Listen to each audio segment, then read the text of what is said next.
The opposition is demanding that the government immediately discontinue the current surreptitious and illegal system of monthly facilitations of exporters in this prohibited industry, and put in place a transparent and effective system after appropriate consultations.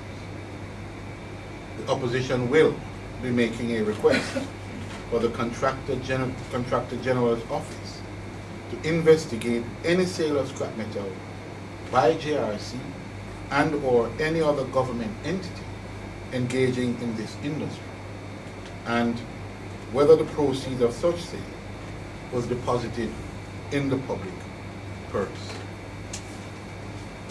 Undoubtedly, you would have heard the Minister last evening saying that in a preemptive way they will begin an investigation, which investigation he says should last 48 hours.